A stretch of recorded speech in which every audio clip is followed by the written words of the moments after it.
Coming up on the Uplift, changing the narrative the National Honor one local businesswoman just received and how it could help change the world. Then parents who would do anything for their daughter, the steps they are taking to find a cure, and how you can help.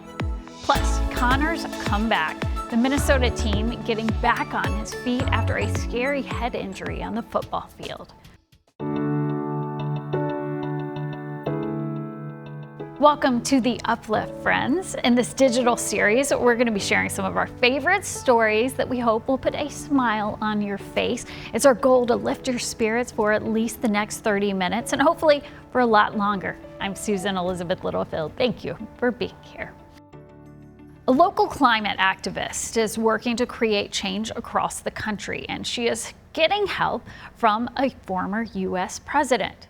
Josna Harris was selected for the first ever Obama Foundation's Leaders USA program. She is just one of 2 Minnesotans to make up the 100-person cohort of change makers. Harris is the founder of Change Narrative, a Twin Cities-based consulting business. Her organization tackles the issues of climate change through storytelling. She coaches people to find their own climate stories and to craft narratives that they can share with the world.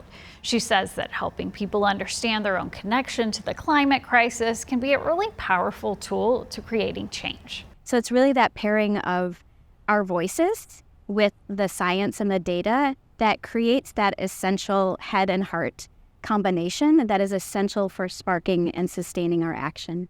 Harris says what she is looking forward to most as part of the 6-month-long program is working with other leaders. She believes that kind of collaboration can help create solutions across social issues beyond just climate change. Minnesotans are stepping up to help victims of the devastating Hawaii wildfires. Restaurants Pauhana and Ono Hawaiian Plates work together to host a luau for Maui at the Galley North Loop in Minneapolis. This is true aloha. When you give of yourself, think of others, yeah? And most of these people probably don't know anybody in Maui, but they're here. The event sold out in just 8 hours, and all of the proceeds will be donated to recovery efforts. Imagine a future where you didn't know if your child would grow up being able to walk, talk, or live independently. That is reality for one little girl in Hanover who was born with a rare genetic disorder. But as our Pauline Lee shows us, her parents are doing everything they can to find a cure, and they're asking for your help. There we go. At the Olson house in Hanover, Achoo. life is all about savoring the little milestones. This is new for picking up and feeding herself. Teegan is the youngest of 3 daughters to parents Matt and Kelly Olson. She's so happy. Happy. She doesn't know anything's wrong. But unlike her big sisters, 8-year-old Brooklyn and 7-year-old Kenna, Teegan's future is more uncertain. Yep. Try to get up. She's nearly 2 years old, but much of her life so far has been filled with doctor's appointments and tests. She wasn't meeting any milestones like our other kids were. No one knew. So well, let's do this. Let's try this. And everything was coming back normal. Hi. After about a year and a half, finally an answer. Earlier this year, Teegan was diagnosed with an MEF2C mutation, a genetic disorder so rare, only about 350 people are known to have it in the world, and many of them are children. It was very terrifying to have a doctor say this is what she has, but we don't know much about it. Yeah. Of the little that's known about it, the gene mutation can impact brain development, physical mobility, and cause seizures. Teegan may also never be able to speak. Can you say hi? I think that's scary for us just to know that, she may not be able to be independent. It is, just to know that something is wrong or something, she might not be able to do things that we have hope for her. Are you walking? Teegan now has therapy sessions 5 days a week. There's little milestones that she does hit, just with like standing more, and she's been getting better at eating. Hey, do you want one of these? Scientists in Europe are working on a potential treatment, but unfortunately, there is no cure. Knowing there wasn't a cure, I think kind of pushed me. You gotta chew.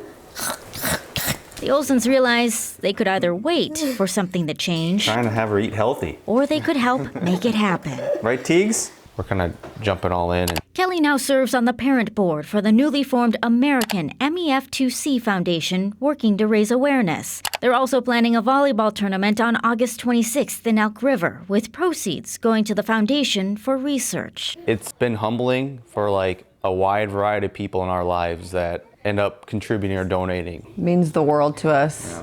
Holding on to hope I know. that one day Teegan can grow up just like any other kid. You know, we say just hearing her little voice say mama or dada or... For us, we just want her to live her life, like being happy and knowing and thinking and realizing she does have a normal life. It's just a different normal. Now to a story of pure strength and determination. We're hearing from a former Brainerd High School football player nearly a year after he went down with a brain injury on the field. As Jonah Kaplan reports, Erickson says he's almost back to full strength, and there might even be a safe way for him to get back on the field. Fourth quarter, 4.5 minutes to go. The game film showing linebacker Connor Erickson taking a knee on the sideline. A few minutes later, the referees all turned towards the sideline. The announcer then giving a much more ominous play-by-play. I saw the ambulance arriving. I saw just Tony a moment ago. What do you remember from that night? I don't remember that night at all. I mean... Do you remember playing? No. You don't remember being at Moorhead? You don't remember playing? Nothing? No. I mean, even the games before that are kind of blurry too. Playing in Moorhead meant Connor Erickson could get to a level 1 trauma center in nearby Fargo. He was in surgery less than 90 minutes later. Can you believe it's been almost a year? I know, yeah, it feels like long, like I just came like so far from where I've like begun. What are you most proud of? Just like, I don't know, that I'm here right now. He's here, he's walking, he's talking. Each a milestone and miracle no one thought possible after not one but 2 brain surgeries and a transfer to Mayo Clinic. The initial prognosis was Connor being paralyzed on the right side. At one point, he lost 75 pounds. Yeah, I didn't feel myself, and it was hard. But there were small victories, a first step, a first sentence, and then the first time home after 3 months. Connor received a hero's welcome and then surprised everyone when he left the wheelchair in the car and walked up the driveway. Was that as much for everyone else, but also for you, to see that you could walk up your driveway? Yeah, it was kind of both. I mean, I haven't been here for like a few months, so I wanted to get on my driveway and just like a message that I'm back. There was a lot more motivation too. Hundreds of letters. Connor, we're all rowing with you. A gift from the Gophers, a guest of the Vikings at their game against Indianapolis, which happened to be their biggest comeback win ever. And they came back and I was like, I'm gonna do the same.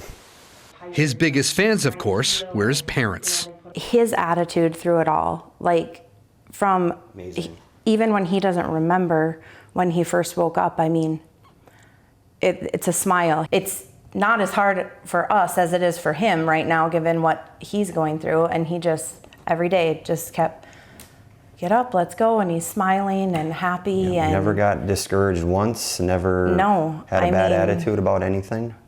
Connor was back on the field this spring for high school graduation. He's been working with his dad, in addition to working on his speech, occupational, and physical therapy. He knows he can't play football again, but Connor says he'd really love to coach. We come back here in 6 months. We come back here in a year. What kind of progress are we going to see from Connor Erickson? I don't know, probably a lot. I mean, right now it's like kind of like a slow process, but still every day I'm gaining something. And as he gains strength, we all gain an appreciation for what it means to be a true warrior. In Brainerd, Jonah Kaplan, WCCO News. War came home with Minnesota's Matthew Griswold. Still ahead, see how the Army veterans' music is helping fans of a hit Netflix show heal all over the world.